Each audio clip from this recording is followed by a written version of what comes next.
महाकुंभ 2025 का मेला महिला नागा साधुओं के बिना अधूरा ही रहता है, क्योंकि महिला नागा साधु के पास ऐसे ऐसे चमत्कार होते हैं जिसे देख लोगों के होश उड़ जाते हैं। महिला नागा साधु बनने वक्त उनके शरीर के एक ऐसे हिस्से को निष्क्रिय कर दिया जाता है जो शरीर में वासना जगाता है।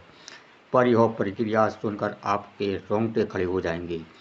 पीरियड के दौरान उन्हें क्या क्या करना पड़ता है, क्या क्या नहीं करना पड़ता है, यह सब आपको इस वीडियो में बताएंगे। आपने पुरुष नागा के बारे में तो कई बातें सुनी होंगी, पर महिला नागा साधु की बात करने से भी लोग घबराते हैं, क्योंकि यह महिला नागा अपने चमत्कारों को गुप्त रखती है और सिर्फ ईश्वर से संपर्क साधने के लिए उनका इस्तेमाल करती है। इसलिए लोग महिला नागा के बारे में कुछ नहीं जानते, सिवाय इसके कि वह नागा है।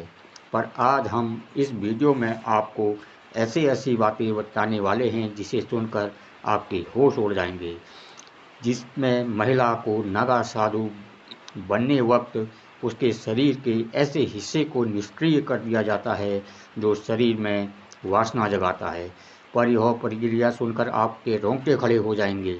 आखिर एक आम महिला को महिला नागा साधु कैसे बनाया जाता है, आज की यह वीडियो देखकर आपको सब पता चल जाएगा।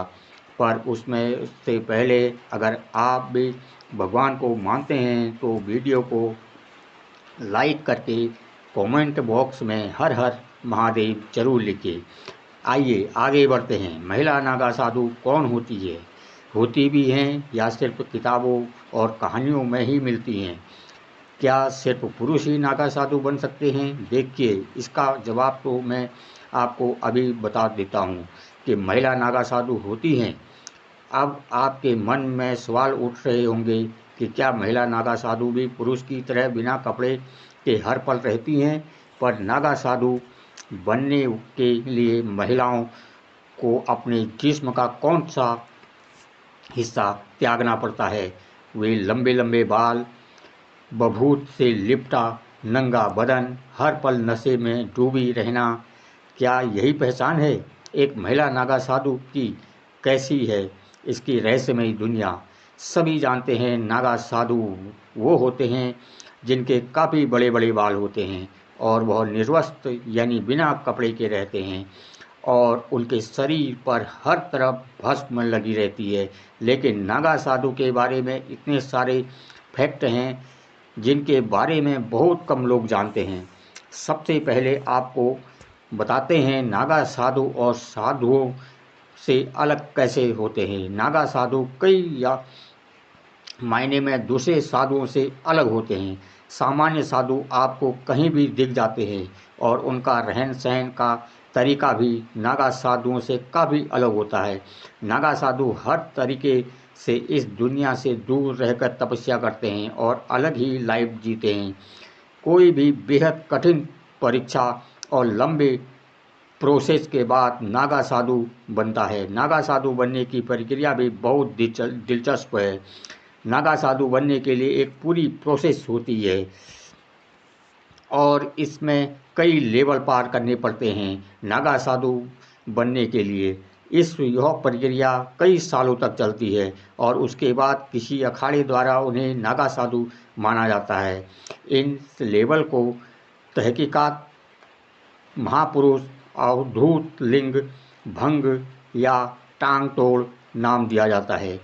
इसमें सबसे पहले तहकीकात की प्रक्रिया होती है, जिसे अखाड़े में एडमिशन की तरह माना जाता है। इसमें पहले नागा साधु बनने के इच्छुक इंसान की अखाड़े में एंट्री होती है और जांच पड़ताल की जाती है। इस दौरान अखाड़े के लोग यह तय करते हैं कि यह नागा साधु बन सकता है या नहीं। इसके बाद इन्हें अखाड़े में शामिल किया जाता है और कई सालों तक इन्हें साधुओं के साथ तपस्या करनी होती है।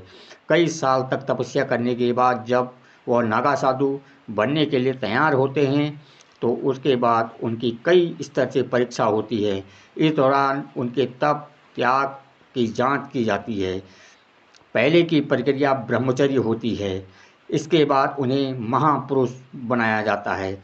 इस प्रक्रिया में उन्हें रुद्राक्ष दिया जाता है और अक्सर नागा बाबा के शरीर पर दिखाई देते हैं। इसके बाद अवधूत प्रोसेस से गुजरना पड़ता है, जिसमें उन्हें बाल कटवाने पड़ते हैं, मतलब मुंडन, और खुद का ही पिंडदान करना पड़ता है। ऐसे में वह अपने परिवार और संसार के लिए मृत हो जाते हैं। इसके बाद वह साधना करते हैं और भगवान में ही लीन हो जाते हैं। इसके बाद एक प्रक्रिया और होती है, जो अखाड़े में लगे एक लंबे खंबे के नीचे होती है। इसी प्रक्रिया में कई रिवाज पूरे किए जाते हैं, जिसमें लिंग भंग की प्रक्रिया भी होती है। इसके बाद उन्हें वासना आदि से मुक्त कर दिया जाता है और उनके लिंग को एक एक तरह से निष्क्रिय कर दिया जाता है। इस प्रक्रिया के बाद नागा साधु बनते हैं और कुंभ के दौरान ही कई गुरुओं द्वारा नागा साधु बनाया जाता है। महिला नागा साधु के बारे में जानने से पहले क्या आपने कभी एक नागा साधु को देखा है? नीचे कमेंट में यस लिखकर ज़रूर बताइए। आपको बता दें कि महिला नागा साधु बनने से पहले यहाँ महिलाओं को 10 से 15 साल कठिन ब्रह्मचर्य का पालन करना पड़ता है। इसके बाद अलग इन महिलाओं के गुरु इस बात से संतुष्ट हो जाते हैं कि महिला ब्रह्मचर्य का पालन कर सकती है, तभी उन्हें दीक्षा प्रदान की जाती है। नागा साधु बनने के लिए दृढ़ इच्छा शक्ति और सन्यासी जीवन जीने की प्रबल इच्छा होनी चाहिए। महिला नागा संन्यास बनने से पहले अखाड़े में साधु संत उस महिला के घर परिवार और उसके पिछले जन्म की जांच पड़ताल करते हैं। महिला को भी नागा साधु बनने से पहले खुद का ही पिंडदान करना पड़ता है और पुरुष की ही तरह महिला नागा साधु भी मुंडन किया करती हैं और फिर उस महिला को नदी में स्नान के लिए भेजा जाता है। महिला नागा सन्यासी पूरे दिन भगवान का जाप करती रहती हैं और सुबह सुबह जल्दी उठकर शिव जी का जाप करती हैं। इसके बाद दोपहर में भोजन करने के बाद फिर से शिव जी के जाप में डूब जाती हैं। शाम होते ही अखाड़े में महिला साधुओं को पूरे सम्मान दिया जाता है। जब महिला नागा सन्यासी पूरी तरह बन जाती हैं तो अखाड़े में सभी साधु संत उस महिला को माता कहकर पुकारते हैं। साथ ही सन्यासी बनने से पहले महिला को यह साबित करना होता है कि उसका अपने परिवार और समाज से अब कोई मोह नहीं है। इस बात की संतुष्टि करने के बाद ही आचार्य महिला को दीक्षा देते हैं। आपको बता दें कि महिला साध्वी को पूरी तरह से नग्न अवस्था में रहने की इजाज़त नहीं है। वह बॉडी पर भगवा कपड़ा लपेट कर रहती है। ठंड हो या फिर बरसात, हर मौसम में यह एकमात्र उनकी पोशाक होती है। तीर्थों में भी महिला साधुओं को नग्न स्नान करने की परमिशन नहीं है। आपको जानकर हैरानी होगी कि कई अखाड़ों में नागा साधु की दीक्षा लेने के लिए विदेशी महिलाओं की संख्या काफ़ी ज़्यादा होती है। भारत में जिस तरह नागा साधु इतने कठोर होते हैं और इतनी परेशानी के बावजूद बिंदास जीते हैं, इसके पीछे क्या वजह है, यह जानने के लिए बाहर के लोगों में काफ़ी दिलचस्पी होती है। यही वजह है कुंभ में नेपाल से बहुत सी महिलाएं आती हैं। इनमें कई साध्वी ऐसी होती हैं जो गृहस्थ जीवन को त्याग कर साध्वी बन गई होती है। जूना अखाड़े में इस तरह की कई साध्वी हैं। इनके अलावा जर्मनी, मॉस्को, अमेरिका समेत अन्य देशों की महिलाएं भी साधु बन जाती हैं।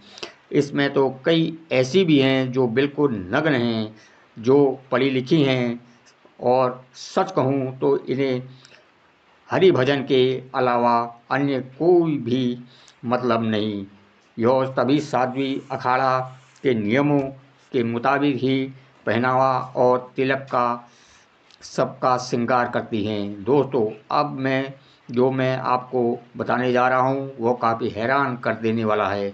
यह काफ़ी आपने सोचा है कि अखाड़े आखिर यह नागा या महिला नागा साधु सिर्फ कुंभ के मेले में दिखाई पड़ते हैं, लेकिन इसके अलावा इतने वर्षों वो कहाँ रहते हैं, कैसे रहते हैं? शायद ही आप में से किसी ने यह बात पर गौर किया होगा। नागा साधु हमेशा तपस्या में लीन होते हैं।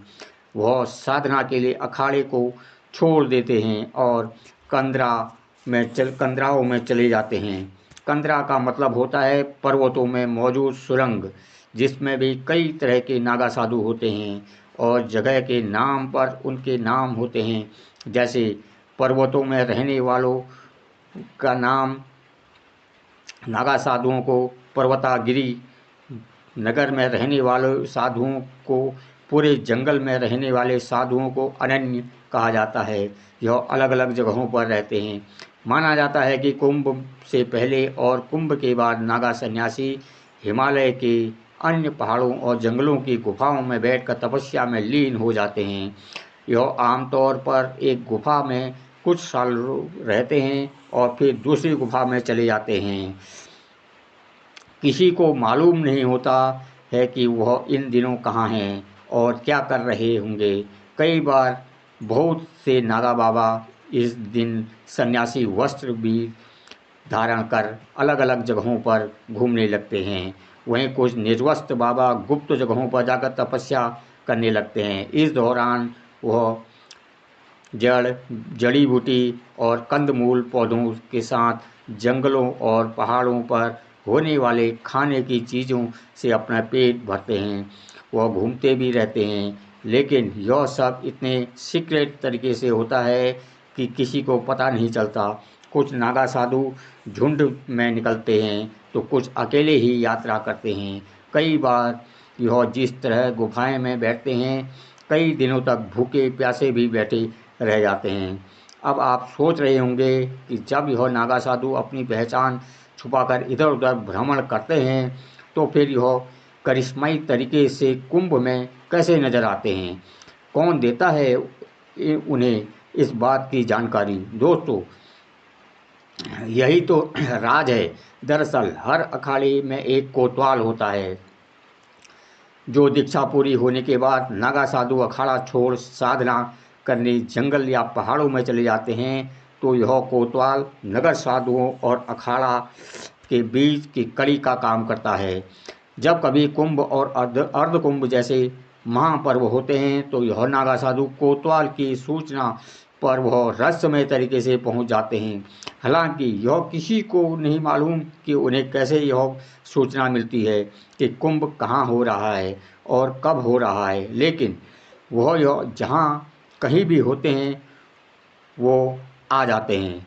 कुछ लोगों का यह भी मानना है कि उनके पास कुछ ऐसी रहस्यमय विद्या या ताकत होती है जिसमें वह अपने साथियों द्वारा भेजे गए संदेशों को समझ जाते हैं। तो दोस्तों, ये थी आज की रहस्यमय कहानी महिला नागा साधुओं के बारे में। आपको वीडियो कैसी लगी हमें कमेंट करके ज़रूर बताइए और कमेंट बॉक्स में हर हर महादेव लिखना ना भूलें। धन्यवाद।